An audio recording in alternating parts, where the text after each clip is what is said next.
छौरी भोले बाबा के भजन मागे करहियो हम भर सवन मागे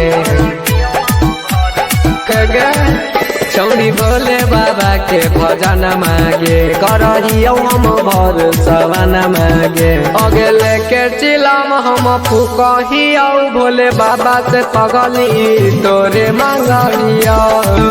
भोले बाबा से जनुआ तोरे मांगहियो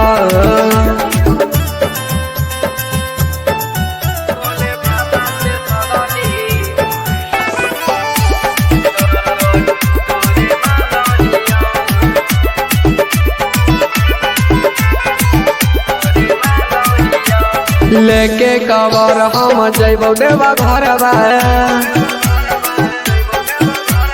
बाबा से मंगबो तोरे गेल भरवा सुनेंगे लेके कवर हम जैबो देवा घरवा बाबा से मंगबो तोरे गेल भरवा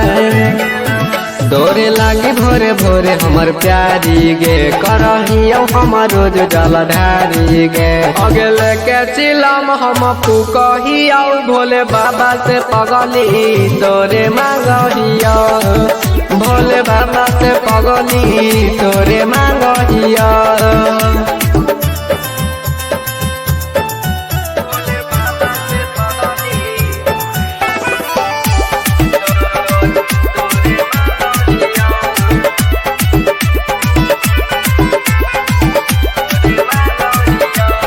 तू बनी रानी हमर हम तोरा पति